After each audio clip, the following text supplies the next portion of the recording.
Vitet e para ishin tmerrësisht të vështira.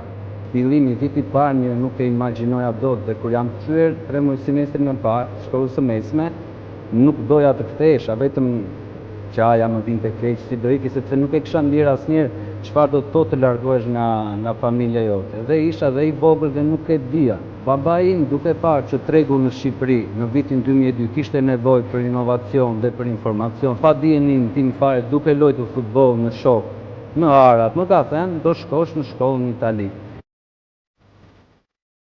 Kam mbaruar institutin agrar Giuseppe Garibaldi në Rom, për specialist agrar. Më pas kam vazhduar studime në Universitetin Sapienza, aty kam mbaruar bachelorin për ekonomi financë dhe masterin e kam për inovacion, menaxhim dhe ndërkombëtarizim ndërmarrjesh. Jam kthyer në vitin 2014 në Shqipëri. Gjë e parë që bëra, investova në makinerit.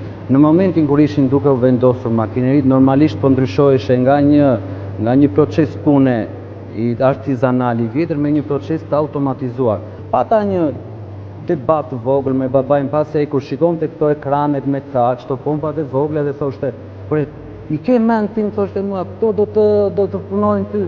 Ti e shikon ç'a bën?" thoshte mua, "Se kupton që po të gënjej."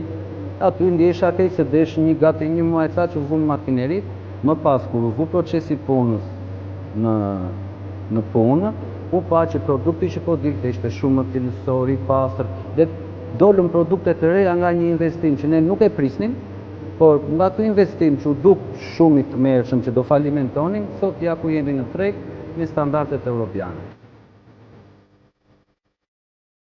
Unë vendosa të kthehesha në Shqipëri për arsye se duke parë sakrificën, mundin që babai im hoqën nga viti 1992 deri edhe më sot, duke parë që ata vetëm çdo ditë punonin, nuk ekzistonte dita pushim.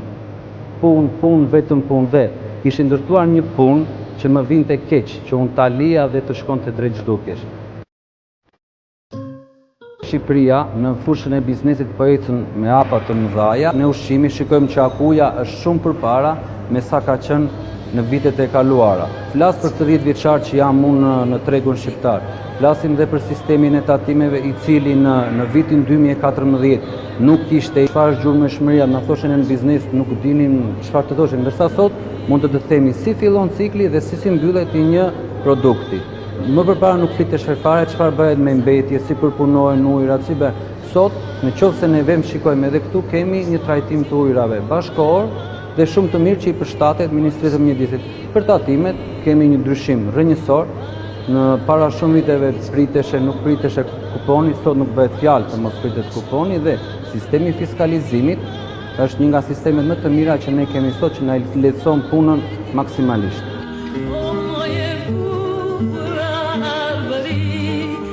Kam një djalë të vogël 3 vjeç, ai ka lindur këtu në Shqipëri. Do të doja që ai të studionte në Shqipëri, pasi dhe Shqipëria mund t'i ofrojë ato standarde në të cilat kam studiuar edhe unë. Do mundohem që të bëhet një djalë i mirë, të studiojë dhe të ketë pasion po këtë punë si gjyshi dhe i ati.